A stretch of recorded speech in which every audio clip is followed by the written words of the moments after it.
unlike all of the other claims that you would process, Medicare, Medicaid, commercial payers like your health benefits, you know what the benefits are, but in workers' comp, no one is pre-enrolled. They only get enrolled after the injury occurs. And so there's this gap. So we step in, fill that gap, take care of the patient same day, no delays, no hassles, and then mitigate the risk for our pharmacy partners so that they can dispense those needed medications without being at risk for them. Welcome to Business Ninjas, brought to you by WriteForMe, where you'll hear from business leaders who are out there growing their business and slaying it every day. Learn from the masters.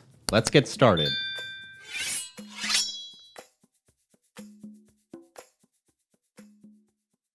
Welcome to another episode of Business Ninjas. I'm here with Breck Rice, who is the Chief Revenue Officer at ServRx. Hey, Breck, how's it going? Great. How are you doing, Andy? Doing great. Pleasure to have you here. I'm excited about our conversation. Tell me a little bit about ServRx and what you do over there. Yeah, we founded ServRx about 12 years ago now, when there was a need in the market to do exactly what we do. We're a third-party billing partner or a third-party payer for community pharmacies, specifically for the workers' compensation claims. So unlike all of the other claims that you would process, Medicare, Medicaid, commercial payers like your health benefits, you always pre-enroll. You already are enrolled in those programs. You know what the benefits are, but in workers' comp, no one is pre-enrolled. They only get enrolled after the injury occurs. And so there's this gap between the time that somebody got hurt and when they need services. So we step in, fill that gap, take care of the patient same day, no delays, no hassles, and then mitigate the risk for our pharmacy partners so that they can dispense those needed medications without being at risk for them. So we take on that burden for them. I love that kind of a service, and coming from the healthcare space myself, I deeply understand that workers' comp area is a confusing one. Tell me a little bit about the origin of the company. How did you get into this space, and how have you been growing the company? Yeah, so I've personally been in the same space for 20 years now. I started back in 2003 with a little third-party biller out of Memphis, Tennessee. Understand you have some family back in that area.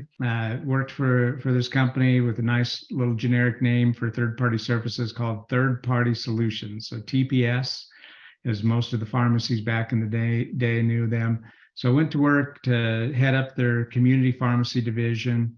Wonderful program. Was the first, the grandfather of our industry to do that very work that I talked about, taking care of patients same day, helping mitigate the risk for the pharmacies so that they could move on, not have to make a lot of eligibility phone calls and get approvals from payers and do all that. They could just fill the script and move on to the next one. So was there out in the Memphis market. We had about 70%, 75% of the market share. We had one competitor that we eventually acquired, and then we had every pharmacy in the country using this program. Well, a big pharmacy benefit manager, PBM, saw the opportunity to own that funnel, if you will, of all this first fill data coming in and redirect those claims into their network so that they could make millions and millions of dollars. And so that was when I saw the writing on the wall. I hadn't signed up to be a part of that, any PBM, because that's a four-letter word in the pharmacy industry. Pharmacies don't like the PBMs. And they, have some real good reasons for that we could get into if you want. But that left a hole in the marketplace. And I was in the process of onboarding a client out in Arizona that did point of care dispensing. So they had, a pain practice, did anesthesiology, pain, and wanted to make it convenient for their patients to be able to just, pick up whatever other prescriptions were needed right then and there. And again, focusing on those work-related injuries. And I had to pull the contract in the 11th hour and say, I'm sorry, I can't finish this contract. The company's kind of going a different direction. The the individual I was working with was smart enough to ask the right questions to say, well, who else is out there that could do this for us? And there wasn't anyone, but I had the contacts and was able to connect the dots for him, get him set up with a chief architect who built the platform that we were using out in Memphis. He had left the company a couple of years before, so he didn't have any non-competes. He was able to come out here to Arizona and help build the new platform. My right-hand person out in Memphis also didn't have any non-competes in place, and so she could come out and kind of help get things set up. I had to hide under a rock for a couple of years.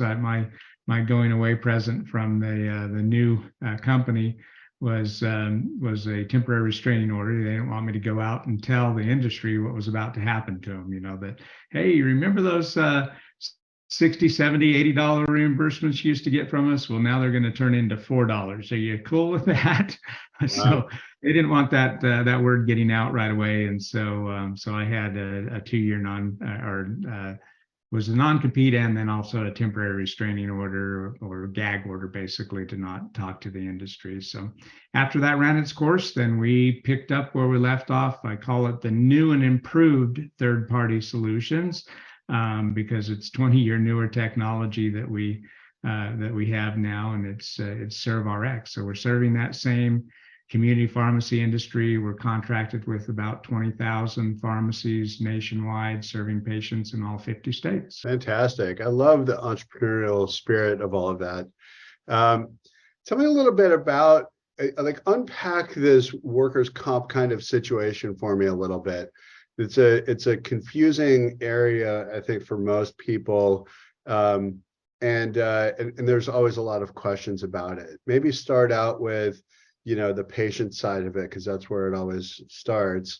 So patient gets injured, workers' comp situation, take it from there, and how where your company provides service in that whole chain. Yeah, so the injured patient is going to end up going to a doctor that's kind of going through the same thing that we do for the pharmacy on the medical side, because they have to verify that it's truly a work-related injury, that the injury didn't happen at home and the patient's just trying to pass it off as being that it was work-related. So they have their own issues in getting that all verified and approved on their side.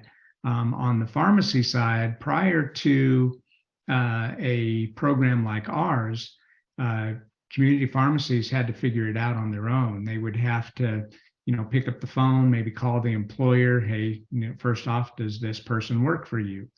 Okay, well then who covers the workers' comp? Now, employers can do a couple of different things. They can be self-insured, where they're the actual payer for that claim. So those would be the self-insured, maybe like a trucking company, like CR England or Swift Transportation. They'd be a good example of a big self-insured employer. Or that employer group may use Liberty Mutual, Travelers, Hartford to be the underwriter and kind of mitigate their risk. There's even a hybrid where the employer will pay up to maybe $250,000 and then have it roll over to a reinsurer to cover them for anything catastrophic. So there's a lot of different scenarios, and poor pharmacy had to figure that out. They had to figure out, who do we bill this to? And so a lot of pharmacies in the olden days would turn it away. Those poor injured workers would have a hard time picking up their prescriptions unless they had a personal relationship with the pharmacy, and the pharmacy knew them and said, hey, Andy, I know you're in here picking up your kids' antibiotics all the time or whatever, we're neighbors. Yeah, I'll go ahead and dispense these medications to you.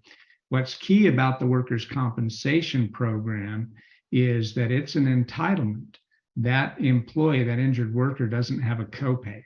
So it's 100% covered for them, and so there's no copay. And so that's why the pharmacy would be at 100% risk if they dispense that medication to the patient. They're basically letting drugs walk out the door without knowing whether or not they would get reimbursed for them. So third-party payers stepped in to do all the heavy lifting of making all those phone calls. It's quite a few phone calls that have to be made in order to get the claim verified, approved, and then of course there's the whole billing and collection side of it. And in most payers, a lot of them are great, right? They get the invoice and they take care of it. Some of them you have to remind them, hey, you have an invoice, and you might have to rebill and rebill and rebill until they pay for that medication. So we do all that heavy lifting so that the pharmacy doesn't have to. That's great. Yeah, it's such a confusing part of the business, and it's really not a core competency, especially for a pharmacy. And oftentimes the patient is the one left holding the bag going, all I need is some help here. Do you interact with patients as well as part of the service that you provide? Are patients calling you, or is it mostly you working with the pharmacies and the insurance companies? Yeah, mainly the pharmacies. We're their partner, but we quite often get pharmacies referred to us by a patient. So a patient was able to get their prescriptions without any hassle, delays, or out-of-pocket expense, and now they move, somewhere else, and they try to go to a pharmacy and get that filled, and the pharmacies kind of going through that whole process with them. They're like, hey, just call ServRx, they'll take care of it. Right. And sure enough, we do for them. So that's our interaction with the patients. Is they love the program because we take good care of them, and so we get a lot of referrals from actual patients in workers' compensation. Makes a lot of sense. Talk to me a little bit about the business side of the company. How do you generate revenue? Yeah, so as a third-party payer, we're going to contract with our pharmacies at a set predetermined rate, and it's based off of the average wholesale price of the medication. So we pay a percentage of whatever the state of jurisdiction's state fee schedule is. So each state, this is one of the other complexities to workers' comp and why there's such a barrier to entry, is that you have to know the rules and regulations of 50 different states, a couple of different controlled territories, and they're constantly changing and moving. So you've got to keep up with all that on the regulatory side.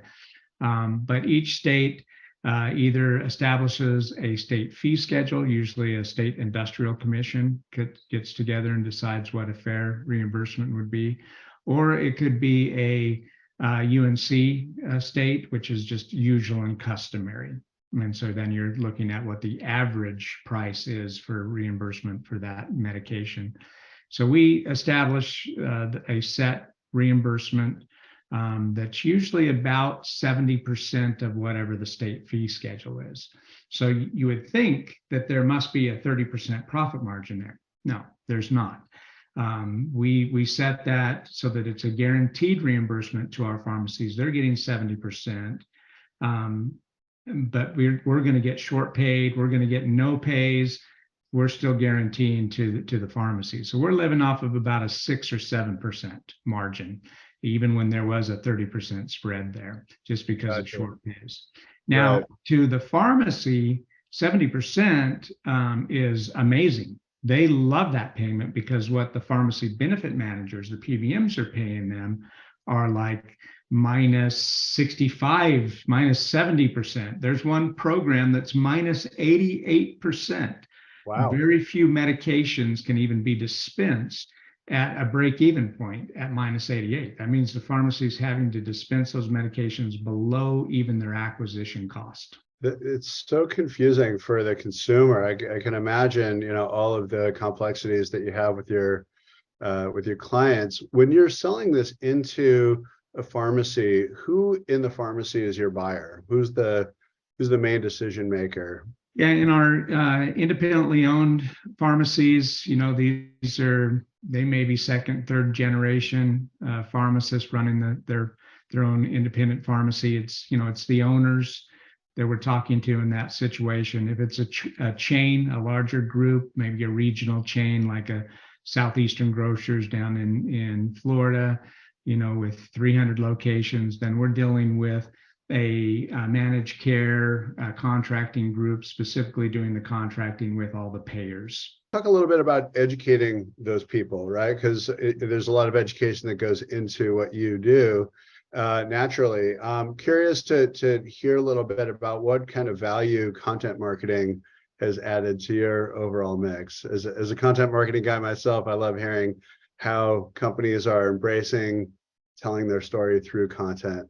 How are you doing that? Yeah, so we will go out and partner with a pharmacy services organization. So there's PSAOs. The big wholesalers have their own pharmacy services arms. So McKesson, has their managed care and pharmacy services arm.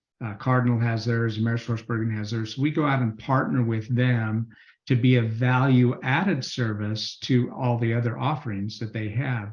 Then they're actually marketing our services on our behalf. So we'll give them a overview of the program that they're then blasting out to their members. And then we'll do campaigns where we'll follow up behind that information that initially came out, from their pharmacy services organization. And then we'll follow up with our own, email campaign. Sometimes it's even a fax blast, which you might think is pretty old fashioned to still use fax. But I'll tell you, a community pharmacist will check their incoming faxes before they ever check their email, because that's where the prescriptions are secured, is through fax. And it's not the old fax machine on the back counter with the thermal paper that comes out of it. It goes into their computer, it shows up in their inbox as an electronic fax, but sometimes we'll do fax campaigns. Then we follow that up with an outbound call campaign. So we make outbound calls. A team of account managers will call those individual pharmacy locations, make sure that they got the information that was sent out. And it's really, once the program's explained, it's a no-brainer. They either have a need for us or they don't. If they have workers' comp claims, they want to use us. It's a zero cost to them. It doesn't cost them anything to get enrolled or set up. In fact, it might cost them $50 or $60 if they don't use us, right? Because that's how much they're going to lose per transaction by sending it somewhere else. Great service. Do you work with providers at all, or is it strictly pharmacies? Yeah, I'm so glad that you asked that question, because that's really how we got started, right? And back in the olden days, the original startup of ServRx was supporting those point of care providers. There have been a lot of management groups that have kind of stepped in and gotten in the middle to help manage that and set those programs up, and they've done a good job in doing that. But the providers are getting a little more savvy now. They know how to run some of these businesses on their own. They've gotten squozed by every other payer too, right? So they've got to figure out new ways of generating revenue. And as you can kind of see on my background here, my two things underneath my logo is that I consider myself a healthcare disruptor. And then my hashtag is remove the middleman. So when we can remove the middleman, like the PBM, the pharmacy benefit manager, and take their hand out of the pocket, then it's a win-win situation. We can do the same thing for providers as well. There's middlemen there too that are, maybe those providers are only seeing about 50% of what they actually could get in reimbursement if they were to go direct. Love it. Love the whole direction of the company. Tell me, I guess for my last question is, what would you like to be celebrating a year from now? Yeah, we're really anxiously entering into the managed care side for helping self-insured employers, because now we have this wonderful network of community pharmacies that are right in their backyard. Why send a script across the country to some mail order in Boston? If you're in Phoenix, Arizona, let one of your local community pharmacies take care of your patients.